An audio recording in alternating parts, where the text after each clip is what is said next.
Hello, you are now entering the infinite void. Hang on tight. We cannot save you now.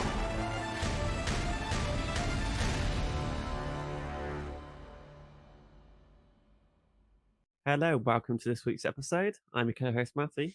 And I'm your co-host Jacob, and today's episode we are carrying on with our series, The Future of Humanity, with part 4 on renewable energy. So we've kind of discussed this in the past with an episode on sustainable energy, and we kind of like touched on it a little bit there. And I think last week when we were talking about the Kardashev scale, we were referencing like some forms and getting quite frustrated with the scale. But yeah. I think this is a good one because we're both quite, I'd probably say we are eco warriors without being like crazy activists. But yeah, I'd definitely say it's something that we're probably both quite passionate about. Like we reference global warming and climate change enough. So I think this will be a good one. Yeah, I think going back to the Kardashev scale, this sort of renewable energy stuff is, like we said last week, that it's going to happen to get us to sort of stage 1. Yeah. So it's going to happen. And yeah, like you said, the thing, I'm sure I'll come onto it and round about it later, is that we're at a point now with the technology where a lot of technology is like here and are already better than non-renewable options. So like, let's just do it. Like they're more cost effective and they're obviously better for the environment and all these things. And we just sort of seem to be a bit stuck in our ways. But yeah, it's gonna be hopefully a good episode and a bit more techy than some of the abstract stuff we were talking about recently. So I'll do what I always do for anybody that might not know what renewable energy is, but I think everybody pretty much does. It's just basically an energy that's collected from renewable resources, which can be replenished on a human time scale. So anything that's like carbon neutral, so like sunlight, rain, wind, tides, waves, and like geothermal stuff. So all the good stuff really, and everything that's kind of like on planet Earth. And it's like you're saying, we're kind of moving into a time now where we're able to probably ease off or wean off the fossil fuels and the non-sustainable ones and kind of move towards more of these. Have you seen the Netflix series with Zac Efron? Yeah, I'm sure every week you ask me if I've seen something, and every time I say no, no, I haven't. Okay, well, it's very, very good. So if you get the time, you should definitely watch it. It's I don't know the guy that he's with, so I'm sorry if anybody really likes that person, but they basically travel around the world and they kind of look at like what other countries are doing with like renewable energies or just kind of like cultural things and stuff like that. And one of the episodes in it is he goes to Iceland and he's like looking at what they do with their like geothermal energy, and it's showing how most of the cars are electric and they're all running off that. And it's like really, really cool to see because like all of the facilities as well, they're designed so the public can also walk through them and like learn and like be able to put their hands on like these pads that, you know, kind of like I don't know if you've ever been there when you were a kid, like Technoquest in Cardiff. Do you ever go there with like? I've been to a similar place called Think Tank in Birmingham. Yeah, it's like a hands-on sciencey place. Yeah, and you just get to do like all the crazy experiments and stuff. Well, it's kind of like that, but for the public, and you have to like, everyone has to like jump on pads and stuff, and you can see if you can generate enough energy to like boil a kettle and stuff like that. And it's really cool because they're like trying to take this approach where if they can get people interested in how they do it, then they can like expand by like employing more people and stuff. And I just thought it was really cool. Yeah. Yeah, it's interesting about Iceland because that was what I wanted to talk about. Is it's such a weird sort of situation they've got going on there. We've just been like given this fantastic resource, and I was watching this video on. They obviously use the geothermal power that they have for like electricity and stuff, but they don't have, like, a lot of places don't have like hot water boilers and stuff. They just pump boiling water straight out the ground into their houses, and it's so weird to think about. And you can like literally see it that they have there's so much of the stuff that they even like have some in towns and stuff, like streets have like piping underneath it to keep the snow from settling and the ice from forming on roads.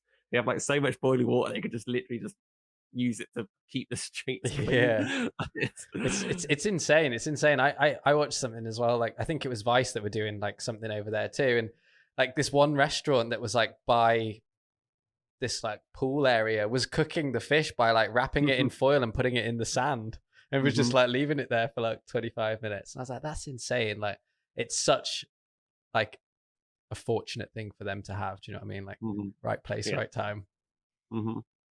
Yeah. But no, it's interesting because renewable energies also provide in like pretty much like 4 main areas, and it's like electricity generation, air and water heating / cooling, transportation, and then like grid and off-grid energy services. So as you've probably seen in America and stuff recently, like with Texas is really struggling. I don't know if you've seen, I've got some family out there and their grid's constantly dropping in and out, and they can't use electricity some days and they can other days. And it's an absolute nightmare. Yeah, Texas is I watched a video recently on this. It was by can't remember, Grady. He's an engineer. He's got an engineering channel on YouTube. I completely forgotten the name of the channel. He did a sort of video on Texas, and it's the perfect like example of why it's important that as we get more renewables, we start to like have interconnections between grids. You can't just have like individual places just on their own. Yeah. Because the moment that things start to go down, it just goes like so badly wrong. And it's just the prime example of why we need sort of more cooperation on this and stuff. Even obviously Texas is huge. It's not like a small area. So like when we talk about like the UK or most countries even, it's just not feasible to have like a completely isolated grid. So it's why we need sort of like interconnectors and stuff between different grids and different nations to do this sort of thing, because it would have been completely fine if Texas was like hooked up to like the Northeast or to California or something, which were fine, but they weren't. So it just went so badly wrong. Yeah, maybe that's something I'll talk about again later, but no, that's fair. So if I had to like pick your brain, then what do you think would be like the next renewable energy kind of source to be like the most widely adopted? I'm not sure about the next. There's a few that sort of come on as smaller scale things. They might have they can be current sort of niche use. I think it's wind. Like wind is so easy to do, like even compared to sort of like solar panels. There's no, solar panels have the issue you need semiconductors, which are relatively not difficult to make, but there's only a limited supply of them. Whereas sort of wind turbines, it's just so easy and seems to have like the least amount of impact as well. Because the other one I would say is hydropower, but building sort of dams and stuff, you have a lot of then issues with sort of water supply in places in Africa, and I think sort of Cambodia, Vietnam and stuff. The hydropower stations that China have built have basically blocked off all the water downstream to those nations, and like whole communities have just got no water now. So it obviously has sort of knock-on impacts, but wind is one, it just seems so, it's relatively stable, it's easy to do, you can stick it out at sea and it doesn't require any particularly fancy technology. So it's already here and like cheap. So I think sort of mass scale adoption of wind is going to be the next big thing, and it's already starting to happen in the UK at least. So am I right in remembering, I don't actually think it was the Infinite Void, I think it was on This Week on Planet Earth when we had our rant about like biofuels, and then you went off on one about solar panels, and you were talking about how like that one was quite hard as well, isn't it, to like you can't actually, there's not enough space for the amount of solar panels that we need to like live off solar panels. Am I right with that, or were you saying something else? It can be, it's just that the space isn't where you need it. Like the densely populated areas of Europe and North America don't get huge amounts of sunlight. You could, I guess you could just build like a huge solar array in the Sahara Desert. It would have very little impact when you've got pipe energy all around the world. So it's not particularly efficient. So so solar's another one that it works and it's decent, but there are more issues with it than wind, as far as I'm concerned. I think with solar, I think it's probably one for the future, but more so on like devices or like maybe vehicles or stuff. I don't see it like running humanity, but I could definitely see it like maybe your car is like a solar panel roof or something in the future, Yeah. or I don't know, something like that, or maybe the streets have like solar panels on top of the lights and stuff instead of them being like hooked up to the grid, kind of like the garden lights you have in your garden, but for the streets kind of thing. I can see it being used in like those kind of terms, but I would agree with you. I don't think it's going to be like the one that kind of takes on. But saying that, I'd probably say that wind and solar together could probably do it, because you could have solar doing like all the small scale stuff, and then you could have wind like keeping everything on. Yeah. It's definitely going to be a mix of things, I think. And I think for the next sort of 50 years or so, even nuclear is going to have to play quite a part as like a base load energy while we sort of try and convert the grid, because it's a big change of going from these renewables to from sort of conventional coal and gas and stuff to these renewables. It's a very different type of grid. Like traditionally, you had a power station hooked up to tens of thousands of houses. Now you've got tens of thousands of wind turbines or solar panels and stuff going into one place and then going out to 10,000 houses. So it's difficult to sort of manage that. But yeah, I definitely think a mix of sources is going to be the way forward. Just reading here in this article, it says that wind and solar renewable energies will be expected to make up 30% of the world's energy by 2024, according to the International Energy Agency. And it says here that most of this will be driven by wind and solar projects that continually be rolled out from now. This is growth in the industry. And it says that solar panels have become 60% like more with their capacity and everything since 2011, which is pretty quick. And it says that technology giants like Apple, Google, and Amazon have also started investing in solar for like their cities. I know like Facebook and everybody's building. Have you seen these things, like these smart towns? Yeah. I've seen the Facebook one. It's pretty crazy. It is pretty crazy. I'm back. No worries. But it's interesting because there are so many like cool things that we can do. Do you know what I mean? And it's like you're saying, we just don't do them. Like it blows my mind that we don't have more like renewable energy, like transportation systems and stuff, especially in like super well built up areas. I know we have like a couple, and you can make an argument that, well, not a couple. I don't think we actually have any fully renewable ones, do we? Or do we? You mean the sort of large scale? Yeah. Kind of, we've got like not. No, yeah, I'm trying to think. Not that I'm aware of, but maybe those maglev trains systems in airports might be fully renewable and get used a lot. But I'm just thinking off the top of my head, like there's no like green bus or like green train or anything yet. I did see today London's got its first hydrogen powered buses. Oh, does it the one that looks like it's crumpled up, or is that the electric bus that they've brought out? I've seen a photo of one and it looks really weird. I think it just looked like a normal London bus. Yeah, it just looks like a normal London bus, I think. I don't know if it's been retrofitted or if it's completely new, but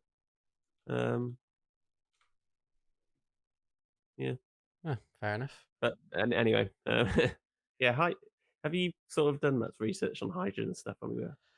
I've done a very little amount, just because am I right in thinking that they were going to use hydrogen with that truck company that we spoke about around before Christmas? Yeah. So that's kind of my knowledge on it. I don't know like loads. I just know that it's highly explosive as well. Yeah. Hydrogen's one that I don't know a lot about personally, but it seems to have been around for about 10 years now and nothing's really happened on it. Yeah. And I think it's mainly the sort of problem of at the moment it's just cheaper to produce batteries and stuff and easier to use batteries to store electricity than it is to generate and store hydrogen, because ultimately you need energy to produce the hydrogen. You need electricity for that, so why not just use the electricity directly and power things off of that rather than sort of using the hydrogen as a middleman? But no, that's fair. Yeah. I'm just reading here actually, because I was trying to find my bus, but I found something on the hydrogen bus thing that you were just saying, and they Mhm. were saying by 2037 they aim to have all 9,200 buses in London at zero emissions, which Seems like quite a long way off. yeah, I was gonna say, because aren't all the other ones like 20? What's the car one? Is that 20? They stopped selling diesel and petrol cars by like 20. 35, I think. Yeah, but to phase out all buses by 2037, that's ambitious. 2030, I think, was cars, actually, when I think about it. Oh, well, then maybe 7 years after to have all buses Mhm. zero commissions, that probably makes sense. But they're saying it's actually to try and help improve the walking and cycling life in London. Mhm. Yeah, that's the other thing. It's the air pollution as well. It's not even so much the obviously the greenhouse gases are a problem, but like the air pollution stuff to people's house is just an absolute nightmare. And I think they say like about 10 million people a year die worldwide from poor air pollution quality and stuff. And you see like some of the pictures of like China and things on their bad days. It's just awful. It's Yeah. really, really bad. Well, yeah, no, it is. It says here as well that by them doing this, it's going to reduce the emissions in London. Well, nitrogen oxide emissions in London by 84%. Yeah. And over 4,000 school children in these areas will benefit from cleaner air. It's like, Yeah. But that's still how many years away? What year is it? 16? 16 years. Yeah.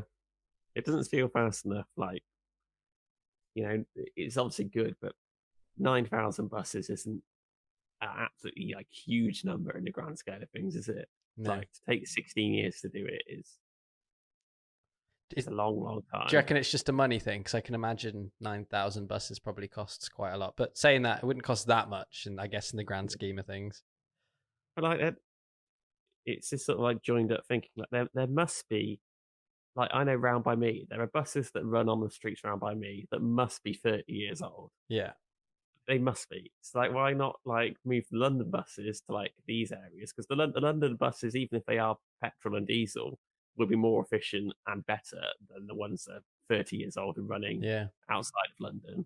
Use those buses like in the short term outside of London and just get these hydrogen buses in as quickly as possible, or electric buses. So yeah. No, that's true. I tell you what, I gave myself a heart attack because when we started doing a little bit of research on the weekend for this one, I came across some like carbon footprint apps and stuff, and I was like, oh, I'll do one of those because I've been home for a year. I don't drive into work or anything, so I was like, I might be pretty low, and I was surprised by what came back. I was like an average, and being an average British carbon footprint is still pretty bad in comparison to like most of the planet.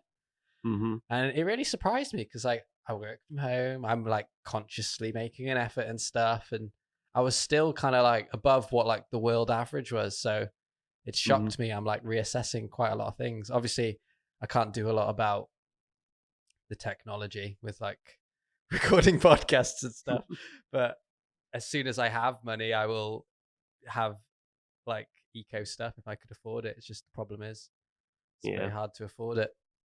Yeah, well, this is the thing. Like, flying's a big one. Like, the moment that you take a flight, that's like immediately like a third of your like yearly amount accounted for. So, like, flying's a massive one. But again, like, that's not something at the moment that, well, at the moment it doesn't particularly matter because you can't fly anywhere. Yeah. That's not something that you can control. Like, you can choose not to fly, I guess. But like, if you need to go somewhere, then you have to take a plane. There's no like two ways about it. So, and then the other thing is, like I said last time, just owning stuff and the amount of like energy that is being used in the background to do that. Like, if you own a fridge, that is a lot of energy that is being used compared to someone who doesn't own a fridge. So, and that's why ultimately I think this idea of like, oh, we can all do little things and stuff is good, but it's got to be a sort of system that works. And it's not viable for people not to have fridges. So you have to provide a way to run those fridges renewably. Like that's the only way it works. And that's not something that I can do. So Yeah, it seems like it's going to be a difficult 50 to 100 years, and it seems and like if we don't figure it out, we won't be here to talk about it either. So it's kind of like, yeah, what are we the, going to the do? main is the big thing is getting as many renewables online as quickly as possible. Like, and I think that's got to accelerate even than what it's doing now. There's been a lot of sort of developments and a lot of improvements and stuff, but I think it's got to go faster than it is even now. And What do you think would speed it up? Do you think there's anything that can speed it up? Do we need a I couple think- more like world disasters to Th- shake this is everyone? this is the thing is that, like, as I've said before, like my sort of interests on infrastructure and economics and stuff is that the thing that will speed it up is whether it's cheaper and makes more money. Like, that's what's going to do it. Yeah. But it's already there. Like, wind energy is cheaper than coal or gas. But like the lobbying and the amount of subsidies and stuff that goes on behind the scenes just makes it cheaper to just keep these plants running than building the better and cheaper and more profitable wind. And it's such a sort of, I've said this before, like, in particularly in the UK, we have like a real opportunity of like, why don't we just put loads and loads of money into this now and like develop an economy around building renewable energies and like establish ourselves as like the world leaders in like developing and exporting renewable energy, and we just don't seem to do it. It's like, and I look at it, it's such an obvious thing to do. Like, if you just put, I don't know, 1 billion, 10 billion, 100 billion, whatever it is, and just employ 10,000 people just to make wind turbines and then just sell them all around the world, Yeah. you make your money back like Yeah. 10 times over. It's while getting renewable, cheaper energy. Yeah. Yeah, and you win in the long run too, because it's like you're saying, once you start like selling it or overproducing it, then you can also sell it to like other countries and stuff. Because who's doing that? I swear I saw something on the news this week where there was a country that was piping off energy because to a neighboring country because they didn't need it anymore. I think there's the ones that I know are Iceland is definitely like up there, but I don't know if they export any energy just because of their position sort of thing. But Costa Rica's another one. They've got a load of renewable energy, and I'm pretty certain they export it. And I think places like sort of France, Belgium, the Netherlands, they're not 100% renewable, but they often have excesses sort of at peak times, so they can export it periodically as well.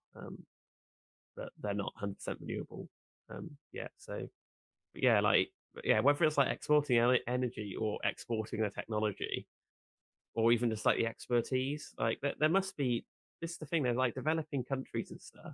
Let's train thousands of people to just go over there and just build loads of renewable energy. Like, let's just do it. Everyone wins. Like, developing countries get cheap, renewable, fast access to power. Yeah. We get a load of money. We get a strong sort of workforce of like professional, highly sought after jobs, and it's just it annoys me. No, I feel you. And then you turn on the G7 summit and somebody's flying in a plane from one end of the same country to the other, and you're like, nice. But I've got friends and stuff that they're like clever people, and they like study engineering and stuff at university. And I've got one mate in particular who does chemical engineering. Cool. And like, that's a fancy title. And like, to be fair, like, I think he is actually going to go and work for a company that's like carbon capture and stuff. Cool. That's what he wants to do. He's done that. But like, his course, there's loads of people out there. They could go and like develop these like new technologies that we need. But then they get to like second and third year, are a bit cynical about it all, and they just get offered like twice the amount of money to go to work at like Shell or BP, and they're like, enough. They all just end up in the oil industry. Yeah. Why aren't we like promoting and like actively incentivizing people to do the right thing? And it's back to the idea of like building a system of like, it's not.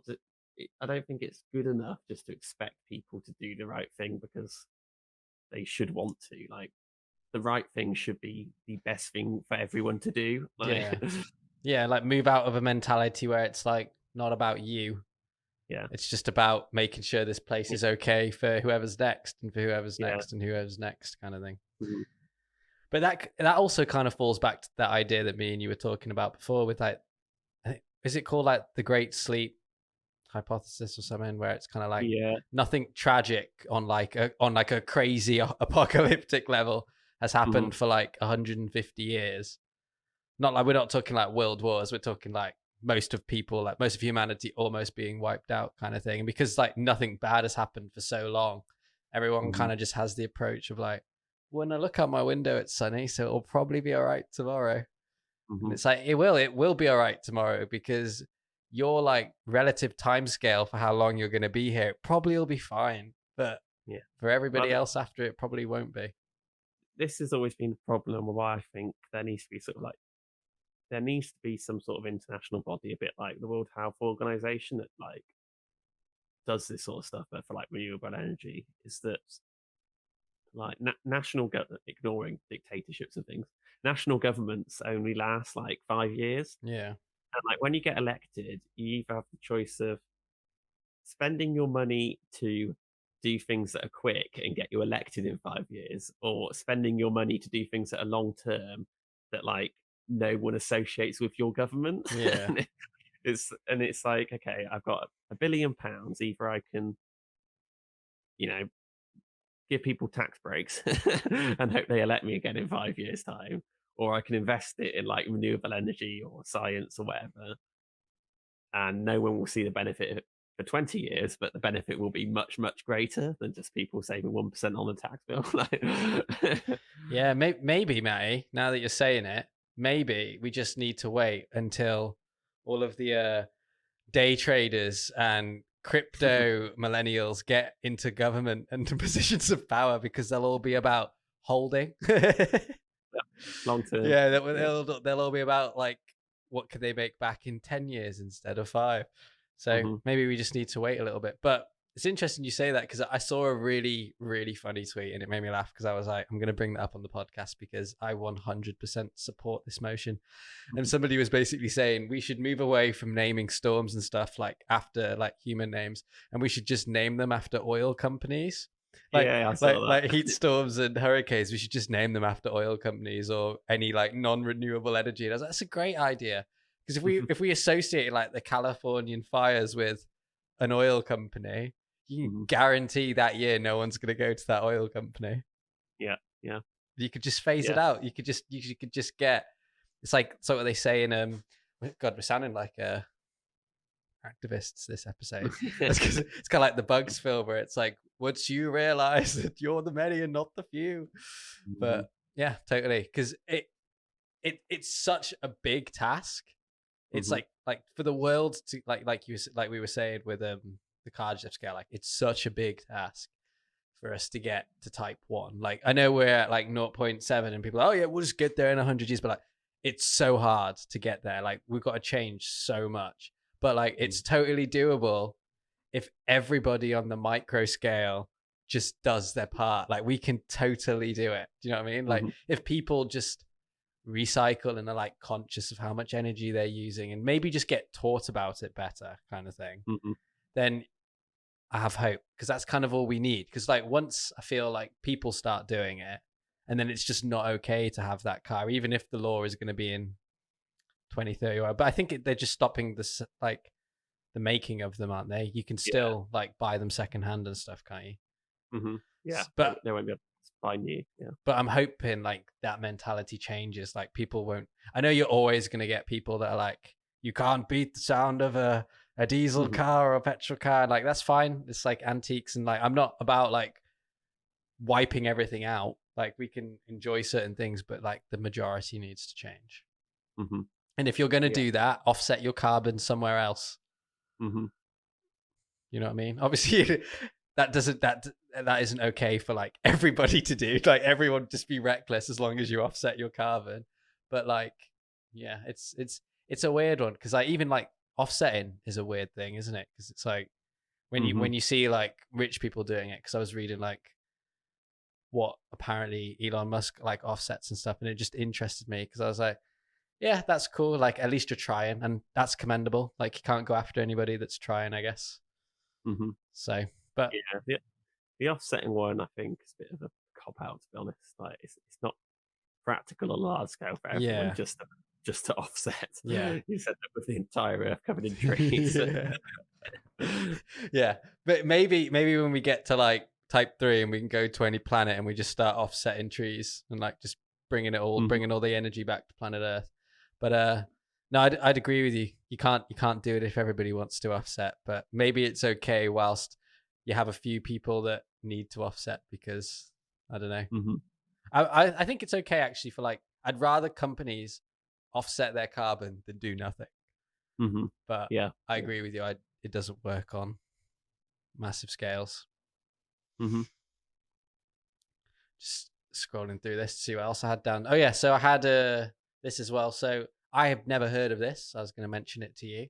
It's called Power to X, and basically what this article was saying is it's one of the game-changing new technologies, and it's Power to X is an umbrella term that covers different processes that turn electricity into heat, hydrogen, or renewable synthetic fuels. It offers a significant opportunity to speed up the shift to renewables by ramping up synthetic fuel production and rapidly reducing fossil fuel emissions in sectors ranging from steel industries and to food production to chemical industries and fertilizers. The technology can also play a key role in long-term energy storage challenges, regulating the ups and downs in grids and even in renewable sources if they become low because of climate. So I thought that sounded quite cool. I don't really know how they convert electricity into synthetic fuels, but Not sure on the specifics, but I think it's essentially just taking pretty much raw chemical elements and just smashing them together. okay. Sort of quite abstract chemistry.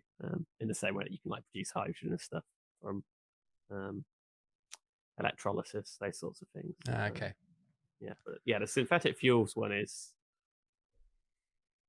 I think, very important. And I think I said last time, airplanes and jet fuel is the one thing that I do not see changing anytime soon. Like, I do not think it is feasible to run aircraft on electricity any time in the next like century.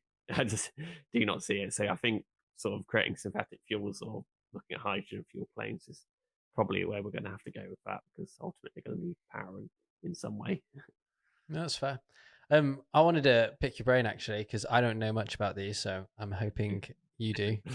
But I can imagine you do, so I'm not too nervous. But smart grids, Matty, do you know much about smart grids? Or yeah, smart grids. See, I thought you would. So, can you explain them to me? Because I don't really understand it. Is it like algorithm controlled grids? Because that's what comes to my mind when I hear smart grids. Or is it more so like a smart fridge where it kind of just is a little bit techie? No, algorithms is part of it. It's the idea that traditional grids is you have a power station somewhere, and they will monitor like what load is on the grid, so like how many people are using electricity, Yeah. and then will vary the power output depending on sort of what's needed. So they see, lots of people are using their kettles at the moment, we put a bit more power out, or demand's going down, we can lower the amount of power we produce. Right. A smart grid is about managing the distribution and production of energy at lots of different sites. So the classic one is you get to a situation where everyone has solar panels on their roofs. Okay, demand is going down. We're going to make sure that these like another sort of term that is bound around this is microgrids. So rather than having like thousands or hundreds of thousands of homes like connected together, thinking about things in smaller scales. So like, the demand's going down, we're just going to use like the solar panels on this side of the street, for example, something like that. That's a simple example. Another sort of one that people are looking at is if you've got lots of people with electric cars, could you use the batteries in the electric cars to put power back into the grid to like cover short peaks? And that could be done like even like on a house by house scale. So like your house is drawing like a constant like 1,000 watts. I don't know, something like that. 1,000 watts. Oh, you've quickly turned the kettle on so it jumps up quite rapidly. Rather than that jump being like delayed back to the grid, where you then have to think like, oh, we've got wind turbines that we're trying to coordinate and solar panels that we have to start up, rather than trying to organize like the whole grid to like match demand. Oh, we just use a bit of power from the car for the moment, and then when the kettle turns off and later on at night time we're not using power, we could just recharge that bit of the car battery. All right. So like it's more about smart grid's about like managing that distribution of power sort of everywhere on the grid rather than just like one central spot. That's cool. But yeah, there's loads of different sort of methods and things that people are trying to get to work, and ultimately it's going to be needed if we're going to have sort of thousands of places generating electricity and a lot more things consuming it. Then that sort of smart power is going to be needed. I was going to say, like, do you think with like AI and stuff, that's probably going to play a very big role in the future in like just managing power around the planet? Or do you think it's probably going to go more so like there would be, it's kind of just going to stay the same that it is? Or do you think it will go? No, it will definitely go, whether it's artificial, we had this debate of like, what is artificial intelligence, whether it's artificial intelligence or very complex algorithms. It's definitely, because there's no way that it can be done otherwise. You know, at the even I think that like the grid we have now is mostly controlled by algorithms, and like occasionally people will step in. It's not like a load of people sat in a control room like pressing buttons anymore. A lot of it is automated, but ultimately it will be like a case of like, maybe on a house by house or sort of rows of houses or sort of individual towns and stuff, electricity will just be automatically distributed through algorithms and things. So fair. I was thinking about this as well, actually. So I wanted to get your thoughts on it. So like environmental agencies and stuff like that, do you think they will be given more power like in the future to be able to like maybe fine people more and stuff if they're not acting accordingly? Because I can probably see in the future like you'll either have to have certain forms of renewable energy on your house or doing like some kind of scheme or living in a sustainable house that's provided to you or something. Maybe I don't know how it's going to work because the future's crazy. But do you think that like environmental agencies and stuff like the ones right now that kind of just look after the rivers and stuff like that, do you think they will be given more power in like local areas to kind of like enforce it a little bit more? Or do you think it will just kind of just be an on you kind of thing and it'll take a really long time for this to kind of get going? I'm not sure. I think it's going to become just like more of general policy. Like I don't think we're going to have like an environmental agency that like oversees all environmental stuff and sets everything. I think that there will obviously be like think tanks and scientists that like advise on this stuff. Yeah. I think it will just be wrapped up in normal policy sort of thing. So local authorities and councils will be the ones that sort of deal with like planning on houses and stuff, and the Department for Transport will do the transport side of things. Like it won't be like coordinated from one massive environmental agency. It will be distributed among other agencies and just becomes part of common policy. That's fair. That's actually something that really excites me about this like sector. Is like there's going to be some really cool jobs that don't exist yet. They're going to be existing in like 50 years, and they're going to be super cool. Yeah, definitely. A lot of interesting sort of roles about sustainability and things coming in. I think it's going to be an interesting. Like I know I keep saying 50 years, but it's actually going to be really interesting because it could be so bleak, but it could also be so bright. Yeah, it could be cataclysmic. Yeah. It could be terrible. Yeah, it could be like the worst thing that we've ever seen.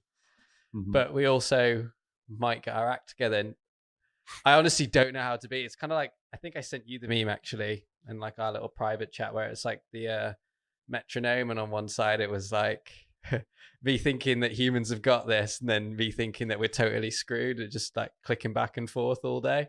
And it's like, yep, that's exactly how I feel sometimes. But I don't know, when we like do these episodes and we like look into possible things, especially this like Humanity of the Future series. It's got me quite hopeful. I know me and you kind of have our rants and we go a little bit like it's the end of the world towards the end, but I have become more hopeful than I have become negative. Like it doesn't seem like we don't have the answers. It's actually, we've got the answers. It's just silly policy is slowing it down from like coming into action. And that's promising, because that shows you that if humanity can like solve it, we can put it into action. We just need the right people to do it. Yeah.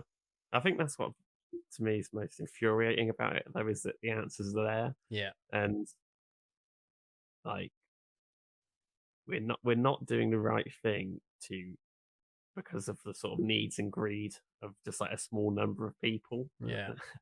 And like we could change this very, very rapidly, but we won't, because like a small number of people are lobbying not to. I know. And those small number of people that are lobbying aren't thinking that like the entire future is only ever going to look back and think, what were you doing? Yeah. Like how reckless. Because it is like they could literally finish everything. And it's just to line pockets and to keep contracts and all the silly stuff. I agree with you. It's extremely annoying, but hopeful. Have you got anything else you want to add? Or... No, I think that's mostly everything I had. But yeah. Cool. Well, thank you for listening, everybody that tuned in this week. It's sorry if we got a little bit bleak towards the end, but you probably feel the same if you're watching this episode, unless you're here to troll us, then bring it in the comments. I'm not ready. Well, I'm totally ready to fight you, so let's go. But yeah, if you enjoyed this episode, give it a thumbs up if you're watching it on YouTube, and let us know in the comment section below if you've got a topic that you think we should cover for our series in the future of humanity, or one that we should kind of like put to the side for whenever we finish this series, or guests or whatever. And if you're listening on Spotify, make sure you're following us so you can be updated when episodes go live. And if you're listening on Apple Podcasts, make sure to give us a nice rating, because it helps with getting us in the charts and stuff. And make sure you're following us on that too if you're not. And yeah, we won't catch you in the Infinite Void next week because we're taking a little bit of time off, but we'll catch you in the Infinite Void the week after. So we will see you then with part 5, and thank you for coming along. Hey everyone, we wanted to take a moment to tell you about our brand new Patreon page. Yeah, so we've devised a load of new goodies that are neatly packaged across 3 different tiers for you. Tiers start at £3 and go all the way up to £10 a month. Just to say, the Patreon is in no way an obligation, and we're going to continue making the podcast as it is, freely available across all the platforms. But if you'd like to support us and show your support, you can now. So yeah, head over to patreon.com/Infinite Void Pod for more information.